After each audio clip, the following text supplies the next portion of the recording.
Canada has long been seen as the peaceful and progressive neighbor to the United States, often ranked as one of the best places to live in the world. But over the past decade, that image has been shattered. Today, more than half of Canadians feel powerless as their country's decline accelerates, with many saying they're being pushed around. And it's not hard to understand why. Analysts point to a ticking time bomb in Canada's housing market, a crisis that's reached the point of no return. It's time to sound the alarm. Canada, once a symbol of kindness and generosity, now faces growing challenges rooted in naivety and systemic weaknesses.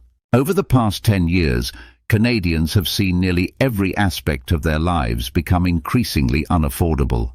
Jobs that once seemed secure now hang in the balance, and wages are failing to keep up with skyrocketing costs. The result? Canadians are taking home less, and it's harder than ever to make ends meet. You might think this sounds familiar. Similar stories are unfolding across the globe, especially in places like the United States. But there's a critical reason why Canada's situation is different, and the numbers paint a stark picture. The housing crisis, a key indicator of decline. Consider this graph comparing wage growth and housing costs in Canada and the US. While housing prices in the US have surged at times, wage growth has generally kept pace. Not so in Canada. Since 2000, wages have lagged far behind the rise in home prices, creating a gap that many Canadians simply can't bridge. As a result, home ownership rates have steadily declined, particularly among middle-aged millennials between 30 and 40, where home ownership has dropped by over 10%. For those who can't afford to buy, renting is often the only option. But Canada's rental market isn't much better. Rental vacancy rates are at an all-time low of just 1.5%, meaning renters are competing with hundreds of applicants for a single unit. In major cities like Toronto and Vancouver, the average rent for a one-bedroom apartment is approaching $3,000 a month, leaving less than 1% of rental units affordable to most Canadians. This has pushed many to the brink of financial ruin, with some even resorting to living in cars or overcrowded rooming houses just to survive. The situation is only getting worse. In British Columbia, for example, the wage needed to afford an average rental is nearly double the minimum wage, forcing many workers to take on longer hours just to cover rent, leaving little for other essential expenses. For many Canadians, the dream of home ownership has slipped further out of reach. The illusion of economic growth at first glance, Canada's economy may seem like it's growing. But look closer, and it's clear that much of the growth is illusory. Since 2020, over 1.2 million people have immigrated to Canada, inflating the population and, by extension, the economy. However, when you account for population growth, Canada's per capita economic output is largely unchanged from 2018.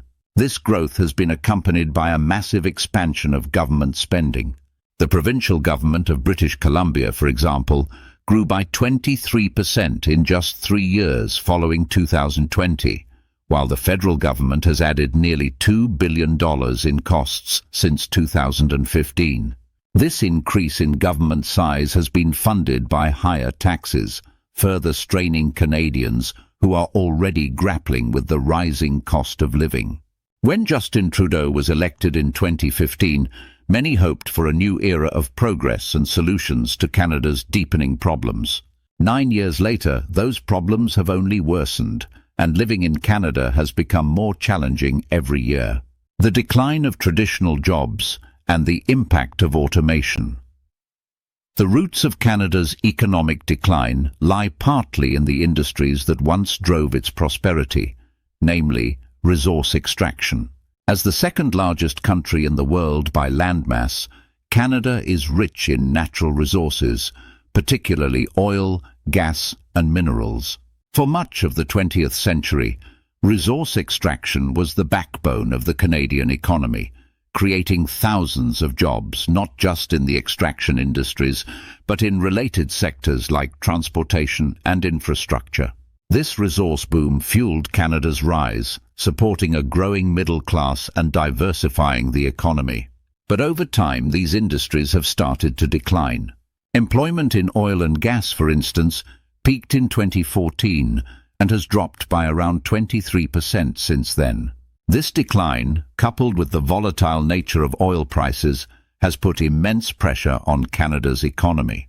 What's more, many of the jobs that sustained growth in these industries are now increasingly vulnerable to automation, which is transforming key sectors like manufacturing, agriculture, and resource extraction.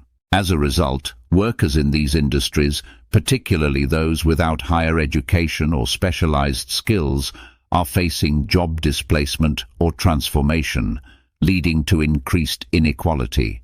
Rural areas like Alberta, Newfoundland and Labrador, and parts of Ontario, where these industries dominate, are particularly vulnerable. The housing crisis, geography and overpopulation, rising unemployment and economic inequality are exacerbated by Canada's increasingly unaffordable housing market. Canada is a massive country, but nearly 80% of its population lives within 100 miles of the US border, and half of the population is concentrated in just a few southern provinces. This high population density, combined with an influx of immigrants, has driven up demand for housing, particularly in urban centres like Toronto, Vancouver and Montreal. The result is a severe housing supply shortage. Canada's housing stock is among the lowest in the developed world, standing at just 424 units per 1,000 people, far below the average for OECD countries. As a result, buying a home in cities like Toronto has become nearly impossible for the average family.